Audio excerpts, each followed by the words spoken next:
What is going on, you guys? This is DerekJ Speaks, and today we are talking about WWE King and Queen of the Ring live from Jeddah, Saudi Arabia. The show went off the air not too long ago as of this recording, and top to bottom, very strong show, topped off with a main event consisting of Cody Rhodes and the United States champion Logan Paul competing for Cody's Undisputed WWE Championship. Of course, Cody Rhodes picked up the victory after what turned out to be a very strong main event match. Cody Rhodes, this is his second televised championship defense on pay-per-view. He once again pulls out another banger main event. He just had one with AJ Styles earlier this month, in fact, in France. And now he had one with Logan Paul. And give Logan Paul credit. We talk about this every single time this guy goes out there in the ring, but he continues to impress. He continues to show why he belongs in the main event picture and why he is the real deal when it comes to being out there in the ring competing in the WWE. He belongs, and him in this match against Cody, it was a very good match. It had some bells and whistles. Of course, the big story going into it was that Logan Paul had promised that he was not going to use the brass knucks. We all know that he uses brass knuckles on his opponents to help himself win matches many times. And he promised that he was not going to use them. And of course, he lied like any good heel would. He did use them at one point during this match, even to the point where it pissed off Michael Cole so much where he was standing up and yelling at Logan Paul, and Logan Paul was ready to go over and square up with him. And it took Corey Graves standing up and backing Logan Paul away that helped ease that off and prevent any damage done to Michael Cole for sure. But Logan Paul, with or without the brass knucks, was working over Cody's ribs during the course of this match. So Cody had to fight from underneath out of that. And of course, we got a ref bump during this match. At one point, the ref got sandwiched by both men with splashes into the corner, unintentionally, of course. And this led to more shenanigans, at least attempted shenanigans from Logan Paul, but not before Cody Rhodes busted out a vertebreaker, a move that has not been seen in the WWE for many, many years. In fact, if I am correct, that is a move that has been banned for many years in WWE. So it was really cool to see Cody Rhodes bust that move out, but it was to no avail because there was no referee.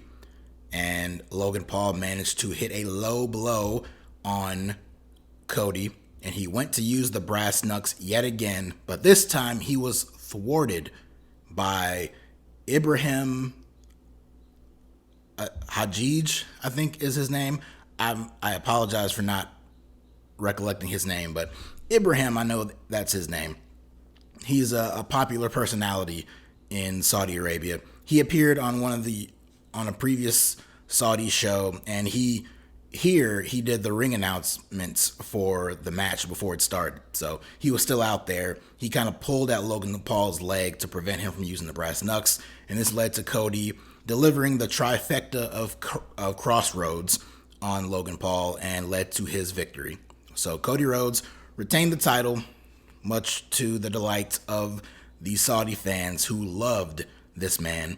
And it was a predictable finish, especially once they made it official that the United States Championship was not going to be on the line and it was not going to be winner take all. It was just Logan challenging Cody for his championship, and that made this outcome far more predictable. Wasn't a big fan of basically the ring announcer getting involved and playing such a pivotal role in the finish of the match. If you were going to do something like that, I thought in my head, why not give that spot to someone like LA Knight and start building up to that eventual matchup, hopefully for SummerSlam. And I only thought that because LA Knight, they showed him in the crowd. They were showing multiple wrestlers on the roster sitting in the crowd, A few of them appeared on SmackDown the previous night, so it made sense that they would still be there, and they just wanted to show them on the show. LA Knight was one of the people. In fact, I think he was one of the last people they showed, and they showed him right before the main event. So if you were going to do a spot like this, I feel like it probably would have gotten an even bigger reaction if LA Knight stayed out there for the course of the match and got involved and stopped Logan Paul from doing what he did. And then you can explain the rationale behind that later on TV. But that would have been a nice tease to that eventual matchup. But, oh well, Logan Paul still lost, which we figured he would, and Cody is still champion. But aside from that, the match itself was very, very good. So good stuff from them. Where both men go from here, I'm not sure. I mentioned for Logan Paul the possibility of LA Knight challenging him for his U.S. title, but I don't foresee that happening until we get closer to SummerSlam. And as for Cody, him too, I don't know. There's not a whole lot of strong challengers on the SmackDown brand for him to go up against right now, so no big names come to mind to immediately face him. I know there's a ready-made feud for him and Randy Orton, but I wouldn't jump into that quite yet. But they might not have a choice. We'll see. But that was the main event of the show. But the show was called King and Queen of the Ring. So, of course, we had the finals of both tournaments. The King of the Ring tournament and the Queen of the Ring tournament. The final matches took place on this show. We'll start out with the Queen of the Ring finals. That was Raw's Lyra Valkyria, who got drafted from NXT. She faced off against SmackDown's Nia Jax in what overall was the weakest match on the show, in my opinion. It was a little plotting at points. It was Nia basically dominating Lyra throughout the entire thing, getting some heat. Every time Lyra would start to make a comeback and try to get some flurry of offense, Nia would cut her off. She just had an answer for everything that Lyra would throw at her. So the match itself, meh, not really all that great, but the finish I really liked. The finish saw Lyra attempting to hit a sunset bomb on Nia. Nia was up on the middle rope in the corner, and as Lyra was attempting to powerbomb her off of the middle rope, Nia fell right onto Lyra. And the way in which the move happened and the falling, it looked great, and it was basically the Annihilator, Nia's finish. So I thought that finish worked, and it gave Nia Jax the victory. So she is the Queen of the Ring, and she got awarded the crown by Triple H. He also awarded the crown for the King of the Ring winner, but he came out here, he awarded her the crown, gave her a hug. Very emotional moment for Nia, and of course, she got interviewed afterwards by Kayla Braxton, and she turned that heel shtick right back on pretty quick, healed on the crowd, and it got the expected reaction. So good on her. Triple H made the announcement early in the day on Friday that the winners of the respective tournaments would receive a championship match at SummerSlam. Why it took him this long to announce what the stakes and the reward would be for the King and Queen winners, I'm not sure, but they did what they did. I'm just glad they made that announcement, because having these people all fight just to have a fake crown would have been lame and boring. So I'm glad that they did announce finally a reward. So Nia Jax is now going to be receiving a women's championship match against Bayley or whoever the women's champion will be at SummerSlam, which makes sense. Ever since being drafted over to SmackDown, she instantly shot up to being the number one heel on that show. So having her in a position to challenge for the title at SummerSlam makes sense, in my opinion. I could even see her winning. I could see Bayley making it to SummerSlam as champion, facing Nia and losing to Nia, and setting up for women's champion, Queen of the Ring, Nia Jax, to eventually go up against the returning queen in Charlotte Flair. Not saying I want that to happen. I'm just saying I could very well see that happening. So that was that. And we also had the King of the Ring finals on this show between Gunther from Raw and Randy Orton from SmackDown, who was basically the walking wounded heading into this match. Of course, we all know about his surgically repaired back. He has been selling a knee injury for weeks over the course of this tournament.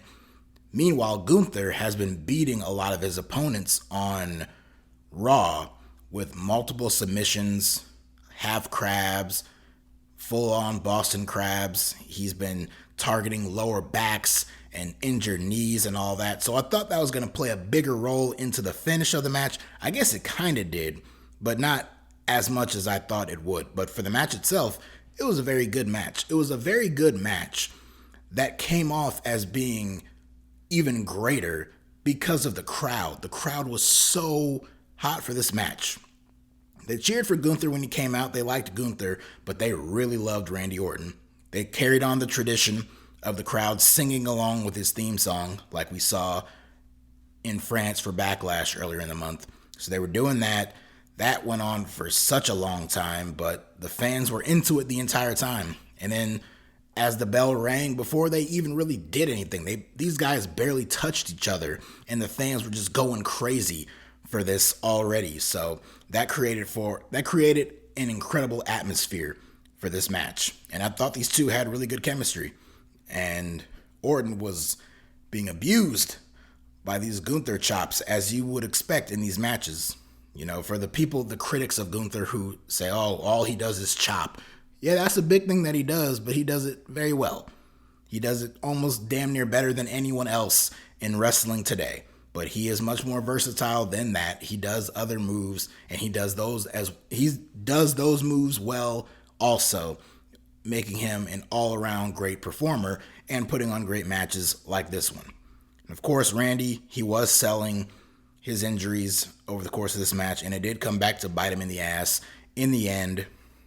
Early on, he did hit an RKO, or he attempted to hit an RKO, I should say, and Gunther avoided it. He swatted him away, basically, and that was the first real sign of Randy selling the back and selling the knee and got that worked over. He eventually hit the RKO proper, but then Gunther slid outside the ring. Randy followed him, hit some backdrops on the table. They get back in the ring. Gunther locks in the half crab, and it looks like Randy might eventually tap out here, but he's able to power out of it and hit Gunther with an RKO. But Randy struggles to immediately go for the cover. He does eventually go for the cover, but Gunther kicks out. It's not every day we see people kick out of the RKO. That's one of the more protected finishes on the show. There was another protected finish that was elsewhere on the show. We'll talk about that in a little bit. But Gunther kicks out of the RKO. Randy pops up. He winces because he's selling his knee and he's still in pain. And so Gunther crucifixes Randy over and covers him. Only problem is Randy's shoulder was up. I believe it was his left shoulder. It was very plainly, obviously up off of the mat. But the referee, who was right there looking at it, completely ignored it. Now, maybe the referee really didn't see it and he really was not paying attention at that exact moment in time. If he was, maybe he could have called it as a shoot, as these referees are often advised to do. He could have called it as a shoot and they could have redone the spot, or they could have figured out a different finish. I know this was the designed finish, but they maybe could have gotten to it a little bit differently. But that's if the referee did see it. Maybe he actually genuinely did not see it. I know he was right there. You would think that he would, but, tunnel vision and all that kind of shit. But unfortunately, Randy's shoulder was up and the referee ignored it. He counted the 3, and Gunther won, becoming the king of the ring. A little bit of a sour ending to what overall was a very good match, but months down the line, by the time we get to SummerSlam, no one's going to remember this because they're probably not going to acknowledge it. Corey Graves on commentary almost hinted at it, but they were very strategic in that when they showed the replay, they showed a different angle where you didn't see Randy's shoulder pop up off the mat. You barely saw it, and then they never paid any mind to it ever again. So that was the clearest definition, or the clearest sign to me that that was unintentional and that was a mistake. Randy's shoulder should have been down. It was not. The referee either didn't see it at all and had tunnel vision, or he did see it and he just ignored it because he knew they needed to get to the finish. But Gunther winning King of the Ring was the obvious outcome from the very beginning of this tournament. Once they announced that this tournament would happen, Gunther was my pick to win it, and of course, he did. And he won it in a really good match with Randy Orton. This is one of those matches that you really don't think would be possible right now due to both of them being on separate brands, but with the King of the Ring being set up the way it was, it made for a very unique, fresh match for the pay-per-view, and it worked. And Triple H, much like he did with Nia, he presented Gunther with the crown, but unlike Nia, who did wear it and she paraded around with it and all that, Gunther, he held it, he looked at it, and he held it up over his head. He showed it off like it was a trophy or a championship, but he never put it on his head. And I was very, very happy to see that, because Gunther does not need to be wearing a king crown right now. You've had many kings in the past who have actually worn the physical crown, but you've had also many others who did not. People like Edge and Brock Lesnar and Stone Cold Steve Austin never actually wore the crown because it really didn't match up with their characters. Although with Edge, he was awarded a trophy and not a physical crown. But names like Austin and Lesnar, it would have made no sense for either one of their characters to actually wear the crown or the royal scepter and the robe and all that stuff. Luckily, that stuff wasn't here. But Gunther, for as serious of a competitor as he is presented as, he did not wear the crown. He showed it off and paraded around with it almost like it was his own trophy and a championship and accomplishment, but not something to physically wear. So I was happy to see that. And much like Nia, Gunther is also granted a championship match at SummerSlam. Question is, who will be the champion that he will face at SummerSlam? I said Bayley, I expect her to make it to SummerSlam as champion. I do not expect Damian Priest to make it to SummerSlam as the World Heavyweight Champion, because on this very show, in fact, I think it was after this match, they cut backstage and Triple H was back there with Kayla Braxton, and he had a big announcement. He announced that Drew McIntyre, who has been on the shelf with a hyperextended elbow, Triple H announced here that Drew McIntyre has been cleared and he will receive his World Heavyweight Championship match against Damian Priest at the next PLE Clash at the Castle in Glasgow on June 15th. So Drew's getting another world title shot in his home country, in his home state, his hometown, whatever you want to call it. It's not a state. I apologize for that. But Drew's getting another title shot at the Clash at the Castle show. Of course, we know what happened at WrestleMania. I fully expect Drew McIntyre. Now, there's always the possibility that CM Punk, whether CM Punk is cleared or not, Punk could play a role in costing Drew the victory at Clash at the Castle. He did promise that he would make Drew's life a living hell, so it is possible. But I do not foresee that being the case. Maybe he'll be there and he'll try. I don't think it'll succeed. I do believe that Drew McIntyre will beat Damian Priest and win the World Heavyweight Championship, and I believe it will happen as a result of either attempted and failed Judgment Day interference, or the Judgment Day will just flat out cost Damian Priest the victory. Because I can foresee a scenario where Balor tries to help Priest, it fails, or Balor's straight up out there screwing over Damian Priest and kicking him out of Judgment Day. Either way, the ultimate destination, probably heading towards SummerSlam, will be Damian Priest and Finn Balor, with Priest as a babyface kicked out of the Judgment Day. That's ultimately the direction I see going for them. So I think that will play a role here. And I think Drew McIntyre, even though it'll be heel versus heel, McIntyre and Gunther will be your World Heavyweight Championship match at SummerSlam. And I don't have a problem with it being heel versus heel, because McIntyre and Priest is heel versus heel. And that, in my opinion, is your main event of Clash at the Castle.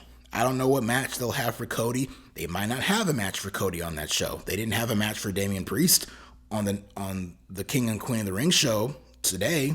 So maybe Cody takes a pay-per-view off, and maybe he does something on TV to build to something bigger for the show after that, like Money in the Bank, or even further down the line for SummerSlam. I don't know.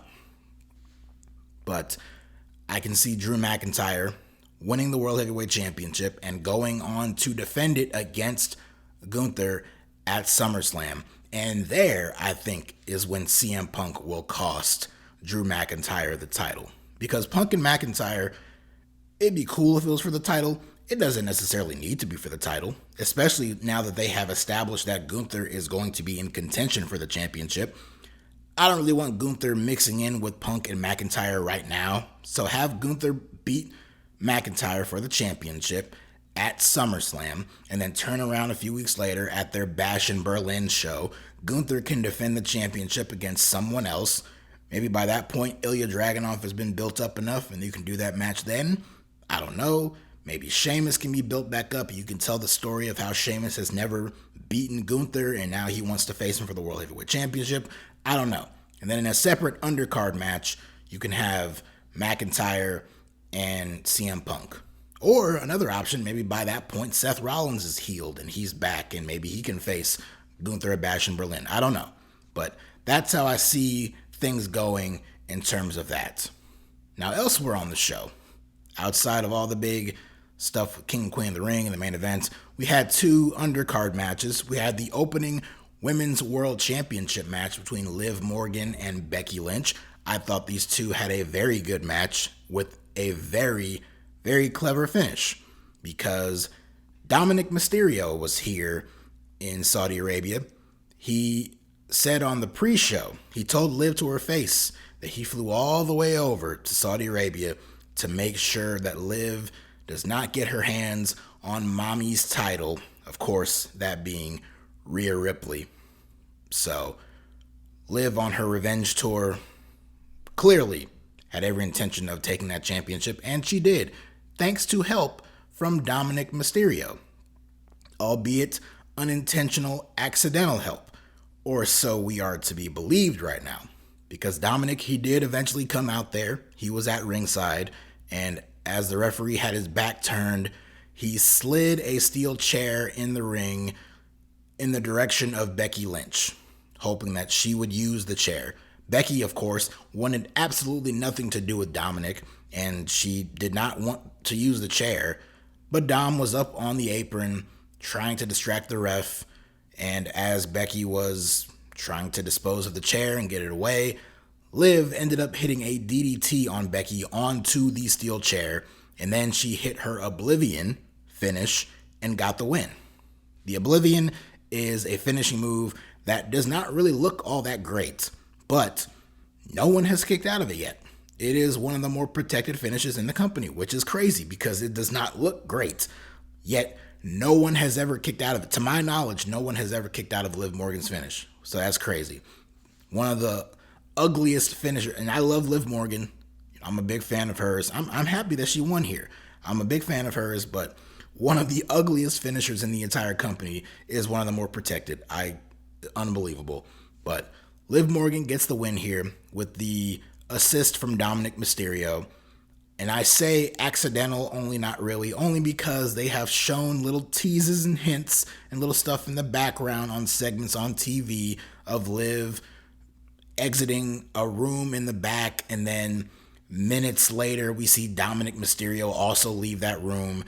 I think there was a segment where Finn Balor was getting out of a car outside, and then later on they showed some time elapsed, and then Liv exited that same car. So there's some theorizing going on that she might have some kind of cohesion going on with the Judgment Day. You know, Liv still on her revenge tour and trying to take everything away from Rhea Ripley. She has the championship now. Maybe next on the agenda is to also take the Judgment Day away from her. Take Dominic, take her Dom away from her. That's the only time I will ever say that. So it's possible. Here, of course, they want you to make it look like, oh, well, Dominic, he was trying to prevent Liv from winning. He was trying to help Becky, and he fucked up, and now he has to answer to the rest of the Judgment Day and potentially Rhea Ripley. I don't expect Rhea to be on TV, but if she is, he has to answer to her. But eventually it'll come out later on that he knew what he was doing and he was helping Liv. But we'll see how that goes. And also on this show, we had a triple threat match for the Intercontinental Championship. Sami Zayn, with a thunderous reaction from the Saudi crowd, defending his IC title against Chad Gable and Bronson Reed. This was a damn good match. This was a really, really good match. Some really great shit happened in this match. And these three had an agenda to go out there and attempt to steal the show. And in my opinion, personally, this was my favorite match on the show. I really liked Gunther and Orton, and that main event was great. But this, for me, was my favorite thing on the entire show because I thought these three went out there and, no better way to say it, they cooked for a good 15 or so minutes. And it was some great stuff that happened in this match. Some great feats of strength from Chad Gable, who managed to hit a German suplex on both men in this match. Really cool shot from the camera on that. Speaking of really cool camera shots, I forgot to mention when I was talking about the Cody Rhodes Logan Paul match, there was a really badass panoramic camera angle of Logan Paul up on the top turnbuckle as he was preparing to dive off and onto Cody Rhodes and splash him through the announce table on the outside. There was this really cool view that just circled him and showed him hitting that move. It looked amazing. It was one of the best shots of the entire night. It was excellent. So I'm very sorry I forgot to mention it earlier, but I wanted to mention it here because it just popped into my mind here. So great shit in that main event. Just another element that added to that, the excellence of that match. And we had a lot of excellence in this triple threat match here for the IC title, including the story that they were telling with Chad Gable and Otis. Of course, his number one guy in the Alpha Academy, who he has taken on to help him win the Intercontinental Championship no matter what, by any means necessary, all that stuff. So Chad Gable had Otis dispose of Bronson Reed, which he happily did. But then when it was time to take out Sami Zayn, Chad threw Sami out to him and Otis refused to hit him. And then Chad went out there, he held Sami up for him. Otis almost connected with a blow, but he refused to do anything to Sami. And then Chad got into his face. He was berating him. He shoved him. He slapped him. But this fired up Otis. The crowd's going crazy, by the way. They've been going crazy for this back and forth stuff with Chad Gable and Otis for weeks now on TV. So they were really into it. And it looked like Otis was going to help Chad Gable here. And he went and charged at him as Chad was holding up Sami. But then Sami ducked. He ducked out of the way. And Otis just clobbered Chad Gable and completely took him out. Sami got back in the ring, hits the haluva kick on Bronson Reed and gets the win. So Chad Gable failed to win the Intercontinental Championship yet again, but he did not get pinned. And the reason he lost was, of course, his own doing, but you can blame Otis as the reason that he lost. In fact, after the match later on, they showed outside the ring, Chad was just staring a hole through Otis. So bad times are coming up for the Alpha Academy, especially with Otis. Ultimately, the destination here has to be Chad Gable winning the Intercontinental Championship. I believe that will be the outcome. Whether they save it for Clash at the Castle or they do it on TV before then, I don't know. But ultimately, there will be a rematch between just Chad Gable and just Sami Zayn for that title, and Chad Gable will win. And I don't think it'll be because of help of the Alpha Academy. I think it'll be help from the Creed brothers. The Creed brothers will eventually turn heel, and they will join up with Chad Gable and be almost like a modern day Team Angle. Hell, Chad Gable is now getting the "you suck" chance very similarly to Kurt Angle, so he's already close to there, and you have signs in the crowd that read Perk Angle, so people already are embracing the Kurt Angle side of Chad Gable, which is really fun to see. I think you can go all out and give him his own Team Angle type faction with the Creed brothers. Ditch Maxine and Otis and Tozawa and bring in the Creed brothers. Have the two of them go on to beat R-Truth and The Miz for the World Tag Team titles. Pair them up with Chad Gable as the Intercontinental Champion. You have a nice little championship trio right there running roughshod on Raw. And I think that would make for some entertaining TV, seeing the three of them together. So, and of course, you can still do the stuff with Sammy, but with how invested the crowd is now, you can build up to a Chad Gable Otis Intercontinental Championship match at a SummerSlam, I think. So, keep that in mind. That was good stuff. And then also, just to mention it, there was a match on the pre-show here for the women's tag team titles. Jade Cargill and Bianca Belair defeating Candice LeRae and Indy Hartwell. Okay match, decent match, but the crowd was really into Bianca and Jade, who do make for a very great team. Not just visually, but also structurally and functionally. They work well as a tandem. They have great chemistry together in the ring, on the mic. It's great that they're a team. It's going to be even better in about a year from now when they break up and they feud and have a big singles match. But in due time. But that's about it for me here. Of course, this is not the only pay-per-view this weekend. I will be coming back to you guys tomorrow, or I guess technically 2 days from now, probably Monday morning, because we know how those AEW shows go. AEW Double or Nothing in Las Vegas. You guys excited? I'm not overly enthusiastic about it, but hopefully the talent come through and put on a really good show. And we'll get into all the AEW stuff during my Double or Nothing review tomorrow. But for now, thank you for listening. Thank you for hanging in there with me as I go through this card. A little bit longer spent talking about such a short card, but so much stuff happened, and that's good. That's a good thing. I did have a good time watching this show. Hope you guys did too. If you did, please leave a comment down below telling me whether you did or not. And if you like what you hear, like what you see, hit that like button, subscribe button, and follow me on Twitter/X at DerekJ Speaks. Until the Double or Nothing review tomorrow, take care, guys.